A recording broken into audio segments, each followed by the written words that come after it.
Nous aussi nous avions peur. La guerre, les lunes sanglantes, les morts qui marchent à la surface. Mais un jour, nous l'avons entendu sur la Duke Radio. Et grâce à ses conseils, nous avons pu survivre. Vous aussi vous pouvez survivre. Alors sortez de là maintenant.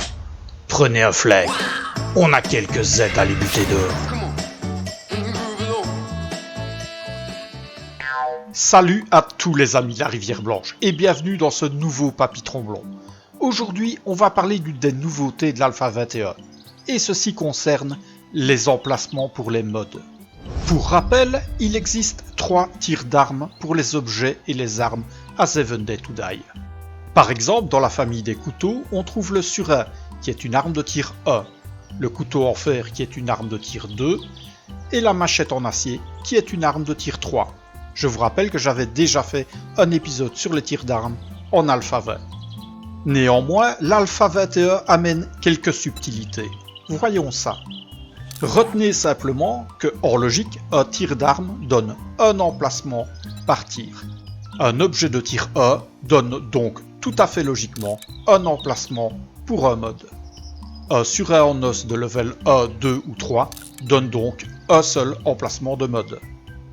En suivant cette règle de base, un objet de tir 2 donnera donc 2 emplacements de mode.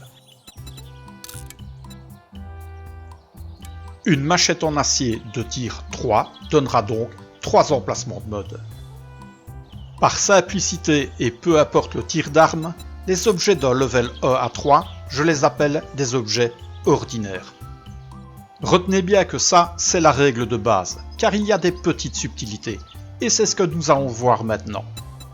À partir du level 4, on a affaire à ce qu'on pourrait appeler des objets d'une qualité supérieure. Ce qui donne, peu importe le tir d'arme, un emplacement supplémentaire. Et si l'objet est d'une qualité extraordinaire, c'est-à-dire du level 6, peu importe le tir d'arme, il donne à nouveau un emplacement supplémentaire. Pour illustrer ça, prenons par exemple ce couteau en fer du level 3. Il donne 2 emplacements de mode.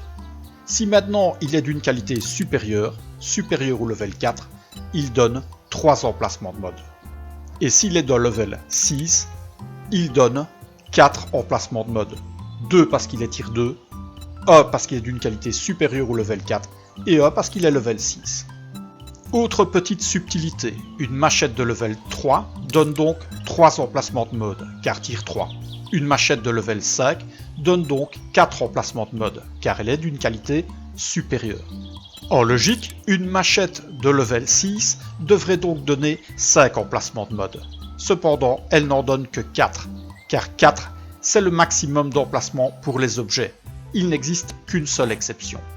Grâce à cette petite règle toute simple, vous pouvez déterminer le nombre d'emplacements de mode de chaque objet.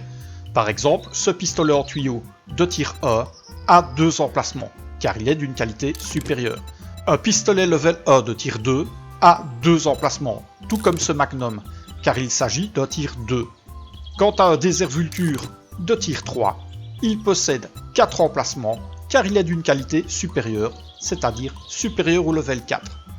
À titre personnel, j'aime beaucoup ce système, car un objet d'un tir supérieur sera toujours supérieur à un objet de tir inférieur, même si vous le modez, même si vous avez plus de place de mode.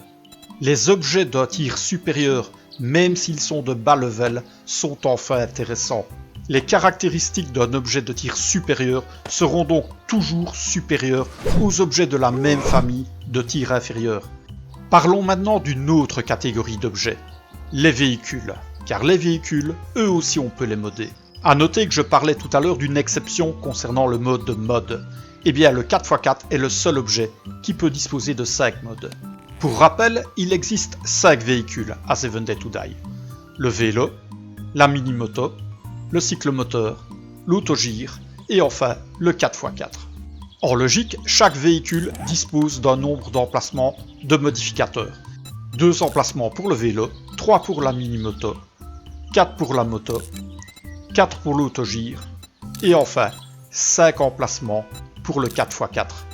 Cette petite modification subtile apportée depuis l'Alpha 20 fait du 4x4 le seul objet qui peut mettre 5 emplacements de mode. À noter cette petite injustice, si la bicyclette a bien 2 emplacements de mode, elle ne peut cependant en mettre aucun. Dommage, des sacoches, ça aurait été bien vu. La mini-moto possède quant à elle 3 emplacements de mode et on peut facilement les remplir. Et c'est pareil pour le cyclomoteur avec ses 4 emplacements de mode. A nouveau, petite déception avec l'autogire. S'il possède bien 4 emplacements de mode, on ne peut pas lui attribuer certains modes. Ce qui fait qu'il est assez difficile de remplir les 4 emplacements. Comme je l'ai déjà expliqué, le 4x4 est le seul objet de Seven Day to Die qui dispose de 5 emplacements de modificateurs. C'est un petit avantage que les développeurs ont certainement voulu lui donner par rapport à la moto. Et bon sang, faut avouer, qu'est-ce qu'on se marre avec ce truc. Ouah!